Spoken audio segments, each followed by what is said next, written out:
नाशिकच्या येवला या तालुक्यातील राजापूरमध्ये शेतकऱ्यांना 2 एकर कोथंबिरीवर रोटावेटर फिरवला। कोथंबिरीचे भाव पडल्याने व्यापाऱ्यांची खरेदीकडे मात्र पाठ। साताऱ्यातील लिंबखिंड या ठिकाणी आयटी पार्कसाठी ड्रोनचा सर्व्हे सुरू। मंत्री शिवेंद्रराजे भोसले यांच्या पाठपुराव्याला यश। एप्रिल महिन्यामध्ये उदय सामंत यांच्या उपस्थितीत पार पडली होती बैठक।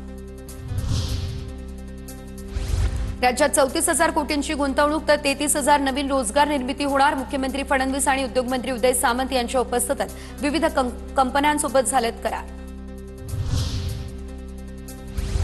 अमरावतीमधील अप्पर वर्धा धरणाचे 9 दरवाजे उघडले। यवतमाळ, अमरावती, वर्धा, चंद्रपूर या जिल्ह्यातील नागरिकांना सतर्कतेचा इशारा। अप्पर वर्धा धरणामध्ये 92% इतका जलसाठा उपलब्ध। जळगावात सोन्याचे दर शुक्रवारी पुन्हा उच्चांकी पातळीवर। प्रति 10 ग्रॅमसाठी शुक्रवारी 1,05,884 रुपयांचा दर।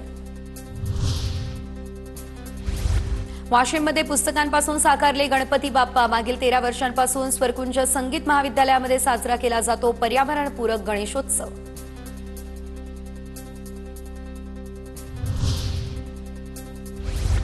रत्नागिरीच्या चिपळूणमध्ये अंकित गजमल यांच्या गणरायाला आकर्षक देखावा तर तामिळनाडूमधील प्रसिद्ध मीनाक्षी मंदिराचा देखावा साकारला। चांदीच्या आभूषणात बाप्पा विराजमान।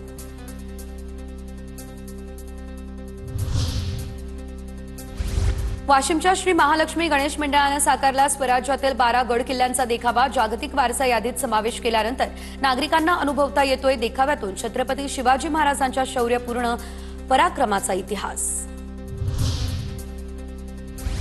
नागपूरमधील गुलमोहरनगर परिसरामध्ये 16 वर्षीय शाळकरी मुलीची हत्या। आरोपी इमामवाडा परिसरातील रहिवासी। गेल्या 3 वर्षांपासून आरोपी आणि मृत विद्यार्थिनी यांच्यामध्ये ओळख आणि प्रेमसंबंध।